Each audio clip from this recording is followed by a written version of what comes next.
میں اہل سنت سے ہوں اور محرم میں کالا لباس پہنتا ہوں۔ کچھ لوگ کالا لباس پہننے سے منع کرتے ہیں، آخر کالے لباس سے مسئلہ کیا ہے؟ رہنمائی فرما دیں۔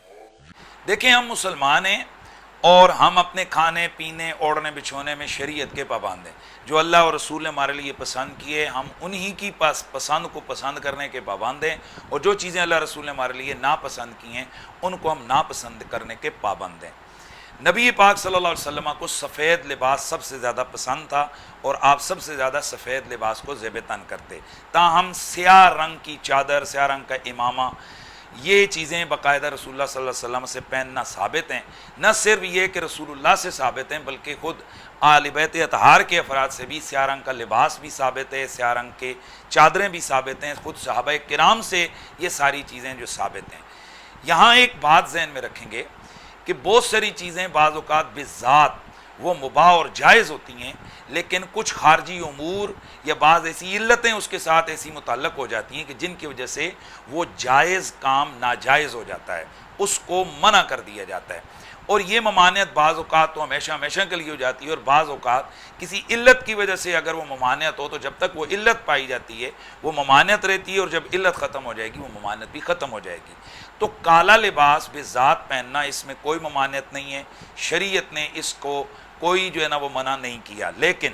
جس وقت یہ کالا لباس ایک خاص قسم کے لوگوں کا ایک شعار بن جائے کہ جو اس لباس کو خاص دنوں کے اندر بطور سوگ اور بطور علامات غم کے وہ پہننا شروع کر دیں، تو چونکہ شریعت نے اس طرح کی حرکتوں سے منع کیا ہے کہ جس میں اپنے بالوں کو نوچنا، چہرے کے اوپر تھپڑ مارنا، یا کپڑوں کو پھاڑ دینا، یا اپنے سر پر گرد ڈالنا، خاک ڈالنا، راکھ ڈالنا، اپنے چہرے کو مختلف قسم کے رنگوں سے آلود کر دینا، یا اپنے آپ کو زخمی کر دینا، ان تمام چیزوں سے اللہ کے رسول نے واضح طور پر اور اہل بیت کے بزرگوں نے واضح طور پر ان چیزوں سے منع کیا ہے۔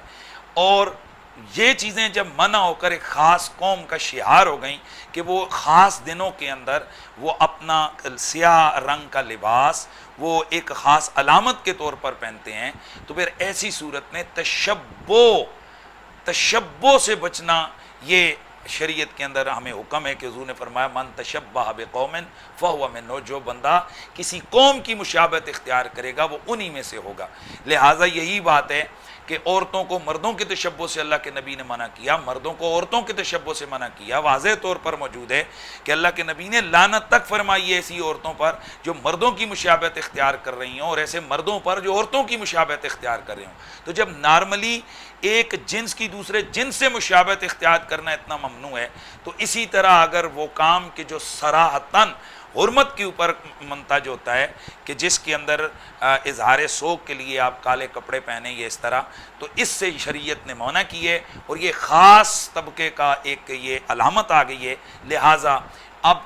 ان خاص دنوں میں، جن دنوں میں یہ خاص قوم کا شعار بنتا ہے اور وہ اس کو اپنے شعار کے طور پر پہنتے ہیں، کالا لباس پہننا منع ہے۔ اب ان دنوں میں بھی اگر کوئی آدمی اس کا معمول ہے، جیسے بہت سارے ڈرائیور ہیں یا بہت سارے مزدور ہیں، ان چیزوں سے وہ مبرہ ہو کر وہ سارا سال ہی کالا لباس پہنتے ہیں، ان چیزوں کو ان کو پتہ ہی نہیں ہے، وہ اپنے بیچاروں کے پاس ایک دو جوڑے ہوتے ہیں اس لیے کالا سلواتے ہیں کہ یار یہ ذرا میلے بھی ہو جائیں تو نظر نہیں آتے، تو ان کے لیے یہ حکم بھی نہیں ہوگا۔ تاہم اس سے بچنا اور اجتناب کرنا یہ بہت بہتر ہے۔